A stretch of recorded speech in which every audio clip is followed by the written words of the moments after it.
Здравствуйте, друзья! Меня зовут Нина Воронова-Барде, я психолог, кандидат биологических наук. Я не придумала новое вступление, поэтому вы на моем канале, где я рассказываю о расстройствах пищевого поведения.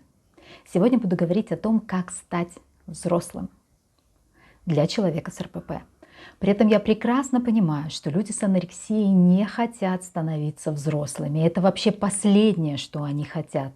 Но когда вы посмотрите это видео, и я расскажу, что я имею в виду, и зачем это нужно, и почему это хорошо быть взрослым в этом смысле, вы поймете, что это правда не такая уж плохая идея.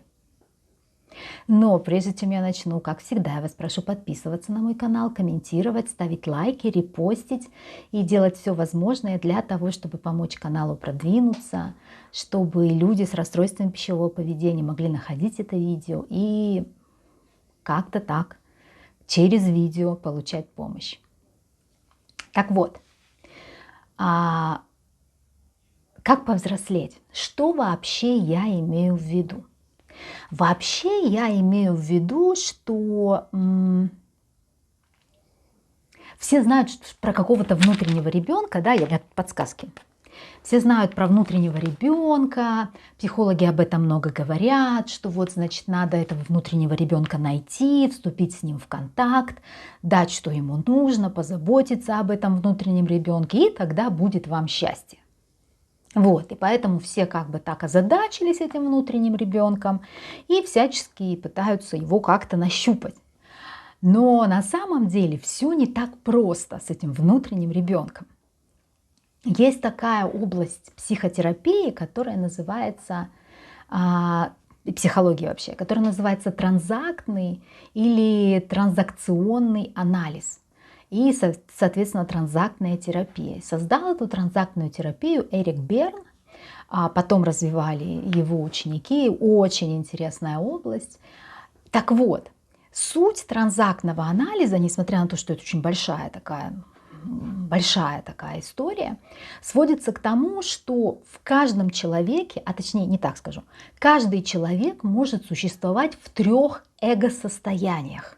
В 3 состояниях. Если слово эго вас смущает, игнорируйте его. Это состояние ребенка, он же внутренний ребенок. Это состояние родителя, он же внутренний родитель. И состояние взрослого. То есть у нас с вами, у всех, минимум 3 эго-состояния. Ребенок, родитель и взрослый. Это когда вы ведете себя как ребенок, или как свой собственный родитель, или как взрослый. Но есть еще такая штука, как системная семейная терапия Ричарда Шварца. И системная семейная терапия говорит о том, что вот этих вот эго-состояния не 3, и используют термин субличность, то есть как бы часть личности. Не путать с раздвоением, расстроением личности или с расщеплением личности. Нет.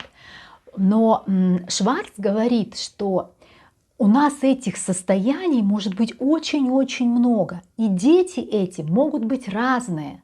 Этот ребенок может быть счастливый, может быть злой, может быть обиженный, может быть травмированный, может быть напуганный, может быть веселый, может быть плачущий.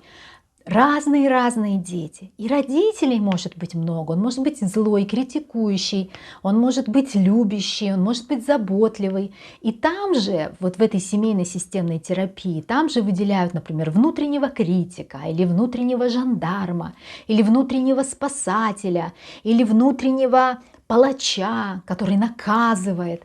И так далее. Много-много вот этих вот вариантов, таких как бы ролей внутренних, в которые мы впадаем непроизвольно и ведем себя соответствующим образом. Так вот, опять же про внутреннего ребенка. Когда мы говорим о том, что надо вступить в контакт с этим внутренним ребенком, то обычно люди, психологи, не учитывают. Это правильно, с ним надо вступить в контакт, безусловно, его надо заметить. Ему надо дать то, что нужно, но обычно не учитывают вот что. Человек с РПП, он вообще существует только в 2 эго-состояниях. в состоянии ребенка и в состоянии родителя. То есть кого-то, кто там где-то либо бунтует, либо страдает, и кого-то, кто за ним надзирает и, значит, пытается его воспитывать. Только два состояния. А вот в этих двух состояниях ребенок или родителя, вот в этих двух состояниях человек и живет по сути. При этом у людей с РПП ребенок обычно нескольких типов. Это либо злой ребенок. Злой ребенок — это, как правило, анорексия. Это может быть обиженный ребенок. Обиженный ребенок — это, как правило, компульсивное переедание и анорексия тоже. Испуганный ребенок — это все РПП, вообще все. И раненый, травмированный ребенок — это, как правило, все-таки больше компульсивное переедание и булимия. В анорексии там меньше вот этой травмы внутренней. Обычно, не всегда, обычно. И еще один вариант ребенка — это брошенный ребенок. Брошенный ребенок — это все, по сути, РПП, наверное, больше анорексия и, наверное, компульсивное переедание. Вот этот брошенный ребенок.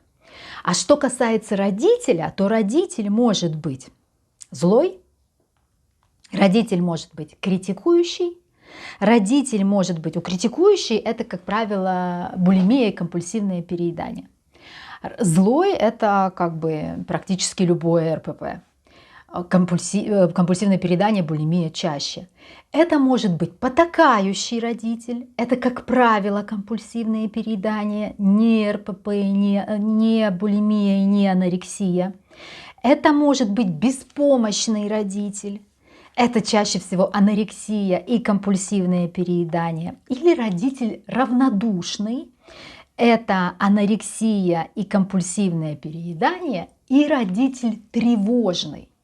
Это анорексия. То есть, еще раз, буду смотреть бумажку, чтобы никого не забыть. Ребенок злой, обиженный, испуганный, раненый или брошенный.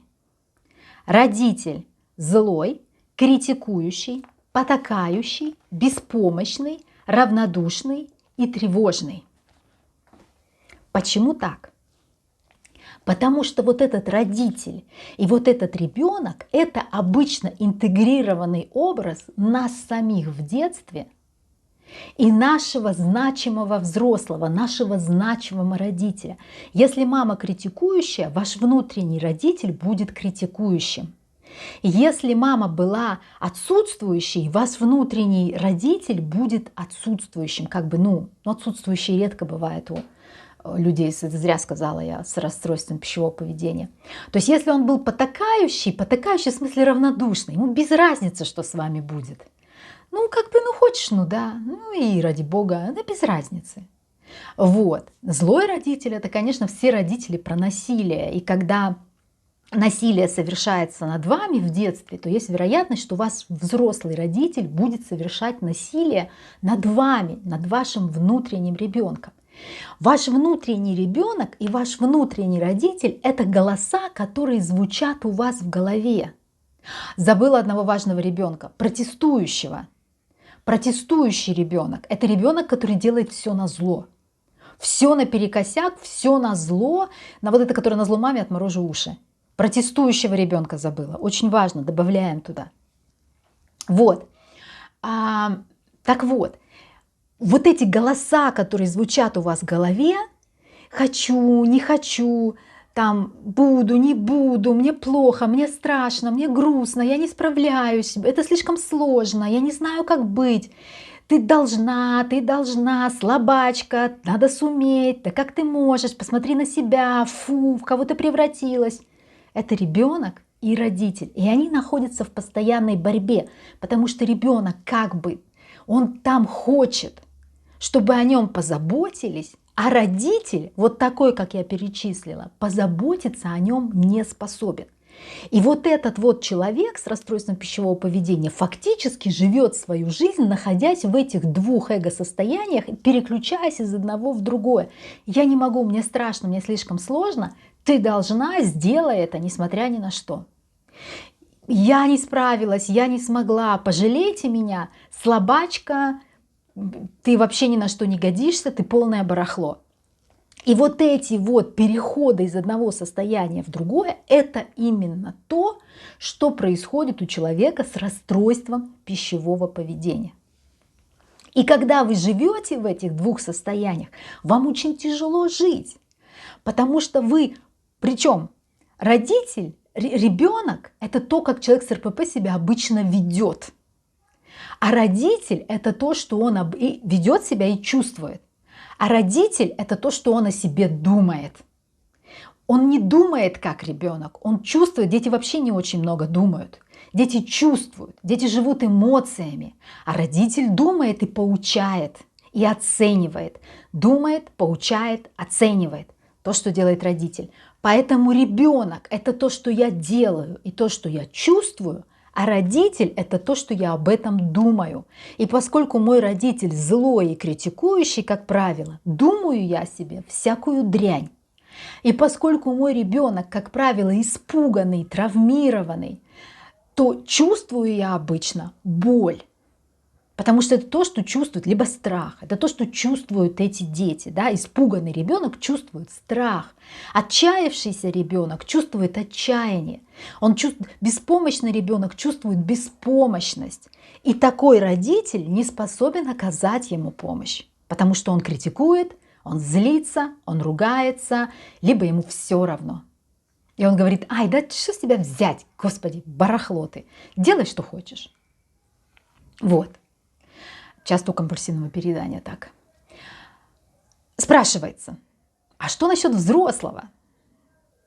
Или в терминах семейного системного анализа Шварца здоровой части.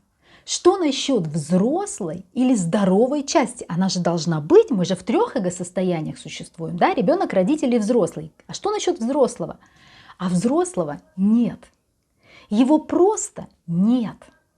Он не развился, он не вырос. А если он где-то там есть, то вы его не слышите. Потому что ребенок и родитель захватили все пространство. Они там бесконечно орут друг на друга. Они в бесконечной борьбе, там какие-то бесконечные истерики. Голос взрослого, даже если он где-то звучит, вы его просто не слышите. А его может не быть, он не вырос, он должен вырастать где-то там в районе 20, формироваться, начиная с подросткового возраста, вот когда появляются первые признаки зрелости, он должен был вырасти. У травмированных людей и у людей с РПП он не вырастает. Причем ребенок это про хочу, не хочу, буду, не буду, страшно, не страшно. Взрослый, нет, родитель это про должен, не должен, а взрослый это про могу или не могу. То есть ваш взрослый, ваша здоровая часть, она про могу. И если ее нет, значит вы не можете. Вы вот поэтому и не можете. Не можете выздороветь от РПП, с трудом справляетесь с жизнью, не можете выстроить нормальные отношения, потому что вы не можете. Дети вообще ничего не могут, они могут только плакать или веселиться. А родитель, он просто не про это. Он просто не про это. Он про то, как надо или как должно быть. А взрослой части нет.